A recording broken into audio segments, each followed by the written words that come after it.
Hello, everybody. So I'm going to share with you something short and sweet in regards to working with specific angels. Now, officially, that 3 months ago, I started working with angels directly. I started with Archangel Raphael. I think that's going to be best to refine. I started working with the energy of Archangel Raphael for now. It's now 2 months. I started working with this energy. I used a seal, and what I did is I did the general routine just to be able to get into the space. So I did put on my solfeggio frequencies, 675 hertz, I think it was, and I literally just went through the routine. Of course, there's not so much more to really say about the routine. It was just to get in the vibes that I'm really getting literally into a vibe of doing something. So it's more to me about the initiation process than anything else. I don't really believe in anything regards to it, but it's more about the initiation process that gives your brain kind of the keyway or the doorway to say you're doing something other than nothing. And I think that in itself is a way to kind of call upon a bigger part of humanity. Now, to get back to this aspect, this has really been a very fruitious experience. I felt that working with the energy of Archangel Raphael was to me extremely just, he's known as the angel of healing as well as the angel of intuition and knowledge. And when you do work with Archangel Raphael and you actually use his seal, you will find that, it's part of the whole process of the ritual is essentially to tell yourself that you're getting into business. It's almost like why magicians put on a robe. The robe is a signal to say, I'm serious and honest. It's almost as, when you go to church, you put on a shirt and you put on your neckties. That's usually, there's a dress code when you go to church. There's a reason for it. It's like you're saying you're being honest about God, right?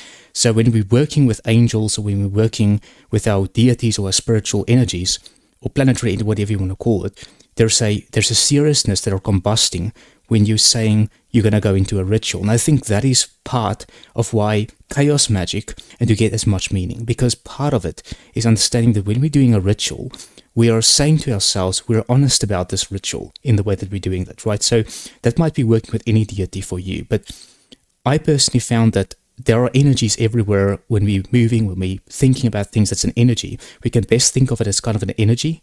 If you really want to put it, like as a scientist, like I would think about it, even a thought is kind of the energy. And when we're working with a specific thought, we're actually working with an energy, right? So it could also probably be the name, but I've worked now with 4 angels. Archangel Raphael is the one to me that I feel the energy of it is the most resonating to my own life. The way that I connect to him is mainly, I'm going to say him. It's androgynous, but I'm going to say him just for sake of clarity because it's usually seen as a male angel. But I use a seal. The seal can be found online. I also drew a seal of Archangel Raphael. Now what I do is I place the seal in front of me and I call upon the angel. And I would work with the seal and would imagine that the angel is coming in front of me. So, of course, this is very symbolic. Christianity sometimes flounder about. Agape love is a deep sense of love that you sometimes get when you're thinking about somebody or something. I have more agape love when I really think about the supernatural, about angels, than anything else. It's almost like a familial love that you feel. This is the mother. It's almost like the Mother Earth, Father God.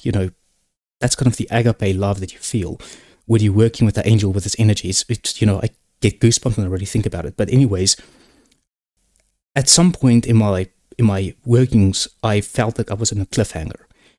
There was kind of a massive cliffhanger to many situations I was in. And in each of these situations, I was rescued by a force. Like, it was hard, but I felt there was a presence. And each time things gotten bad, it didn't get over the cliff. I would be rescued before I would hit or swan dive and hit rock bottom. I would be rescued before that point. And what's really interesting about it is just now I heard back from a client. 2 years ago, my insomnia started, essentially. It was 2023. And I stopped working with a specific client. And he contacted me today. He was a very successful client I work with. So it's very, very good news. In addition to that, I heard back from my current client. He was very unresponsive for some time, but he wanted to review my work and get back to me. But he came back to me today, and lo and behold, this other client that I heard back from 2 years ago also came back to me now. He wanted to start working on a specific project. So the way I'm going to carry forward now is I'm going to thank this energy for providing me with this success. That's what I'm going to do. That's usually what you do. So you're going to do your ritual, you're going to close it, and you can thank the energy, and you can offer pretty much anything. What I sometimes do is just a glass of water, or a candle, something like that, something small, or even just a gesture, or a song, or poetry, or anything that you're writing, you can offer to this energy. And it's very symbolic if you do that. So I'm not saying there's anything real concrete about it. Things aren't necessarily true in the real sense that we think about it as real or not. Things can be true in many other senses. The supernatural, as we think about it, can be real in many, many other senses other than archetypes.